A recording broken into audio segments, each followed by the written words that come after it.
Police വീഴ്ച നിയമസഭയിൽ ഉന്നയിച്ച് പ്രതിപക്ഷം പോലീസിന്റെ സമനില തെറ്റി എന്നാണ് എൻ ഷംസുദ്ദീൻ എം.എൽ.എ പറഞ്ഞത്. നെന്മാറ ഇരട്ടക്കൊലക്കേസിലടക്കം ചെന്താമര ജാമ്യ വ്യവസ്ഥ ലംഘിച്ചത് പോലീസിന്റെ വീഴ്ചയാണ് എന്നതടക്കം തന്നെ പ്രതിപക്ഷം ഈ സഭയിൽ ഉന്നയിച്ചു. വാർത്തയുടെ വിശദാംശങ്ങളുമായി വിഷ്ണു കരുണാകരൻ ചേരുന്നു.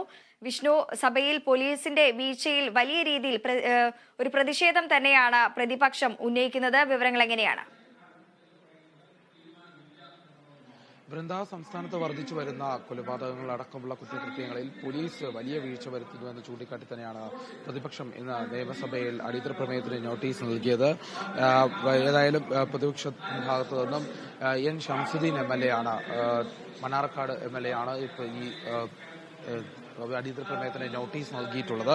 ഏതായാലും ചെന്താമര എന്നുള്ള നെന്മാറ കൊലപാതകത്തിൽ, ഇരട്ട കൊലപാതകത്തിൽ ചെന്താമരയെ പിടികൂടാൻ പോലീസിന് വീഴ്ച സംഭവിച്ചു എന്നുള്ളതാണ് പ്രധാനമായും ചൂണ്ടിക്കാട്ടി.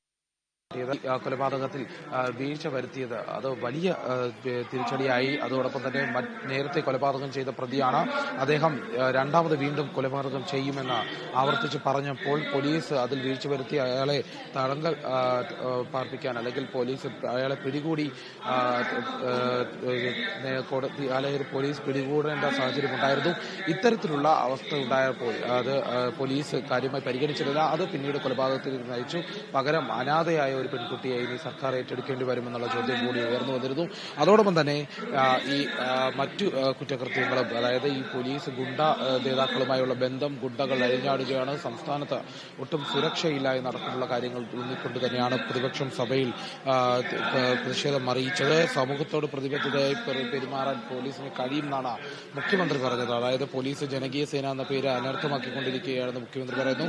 തെറ്റായ കാര്യം പോലീസിന്റെ ഭാഗത്ത് ഉണ്ടാകുന്നുണ്ടെങ്കിൽ അത് കൃത്യമായി നടപടി സ്വീകരിച്ചു വന്നുവെന്നാണ് മുഖ്യമന്ത്രി വ്യക്തമാക്കുന്നത്. ഒരു തെറ്റിനെ ന്യായീകരിക്കുന്നില്ല. ഏത് ഉദ്യോഗസ്ഥനായാലും നടപടി ഉണ്ടാകും. നെന്മാറ വിഷയത്തിൽ കൃത്യമായി നടപടിയെടുത്തിരുന്നു. എസ്.ഐയെ സസ്പെൻഡ് ചെയ്ത് അടക്കമുള്ള കാര്യങ്ങളിലേക്ക് കടന്നിരുന്നു. അത് അന്വേഷണം കൃത്യമായ നിലയിലാണ് പോകുന്നതെന്ന് മുഖ്യമന്ത്രി വ്യക്തമാക്കിയിരുന്നു. അതോടൊപ്പം തന്നെ മറ്റു ഡിവൈഎസ്പി മദ്യപിച്ച് വാഹനം ഓടിച്ച വിഷയത്തിലും കൃത്യമായ നടപടി സ്വീകരിച്ചതാണ് അറിയിക്കുന്നത്. ഇതുപോലെയുള്ള പോലീസിന്റെ ഭാഗത്തുണ്ടാകുന്ന വീഴ്ചകൾ കാണാതിരിക്കുന്നില്ല. പകരം കൃത്യമായ സമയത്തിനുള്ളിൽ തന്നെ നടപടിയെടുത്ത് വരുന്നു. അത് ശ്രദ്ധിക്കേണ്ടതാണ് എന്ന് തന്നെയാണ് മുഖ്യമന്ത്രി വ്യക്തമാക്കിയിട്ടുള്ളത്. അതുപോലെ നെന്മാറ കൊലപാതകം ജാമ്യ വ്യവസ്ഥ ലംഘിച്ചിട്ടും പോലീസ് നടപടി സ്വീകരിച്ചില്ല എന്നാണ് പ്രതിപക്ഷ നേതാവും പറഞ്ഞിരുന്നു.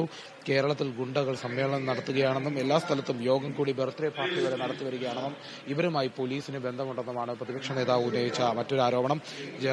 ഏതായാലും പോലീസിന്റെ ഹൈറാർക്കി തകരാറിലാണെന്നും ക്രിമിനലുകൾക്ക് പോലീസ് സംരക്ഷണം നൽകുകയാണെന്നും പരാതിയുമായി എത്തുന്നവർക്ക് സുരക്ഷ ഏർപ്പെടുത്താൻ സാധിക്കുന്നില്ല എന്നടക്കമുള്ള ആരോപണങ്ങൾ പ്രതിപക്ഷ നേതാവിന്റെ ഭാഗത്തുനിന്നുണ്ടായിട്ടുണ്ട്.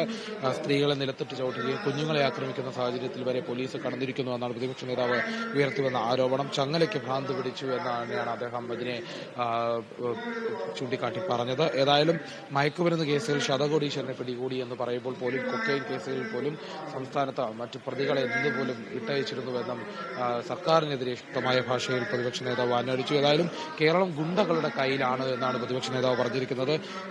ഏതായാലും ഈ വിഷയത്തിൽ സാധാരണക്കാരുടെ ജീവിതം ഗുണ്ടകളുടെ കടാരത്തുമ്പിലാകുന്നു എന്നും അതുകൊണ്ട് ഈ സഭ നിർത്തിവെച്ച് ചർച്ച ചെയ്യാൻ അനുമതി നൽകാത്തതിൽ പ്രതിഷേധിക്കുന്നുവെന്ന് പ്രതിപക്ഷം അറിയിച്ചു. അതിനുശേഷം പ്രതിപക്ഷം സഭ വിട്ടിറങ്ങി വാക്കൌട്ട് നടത്തി. ശരി വിഷ്ണു.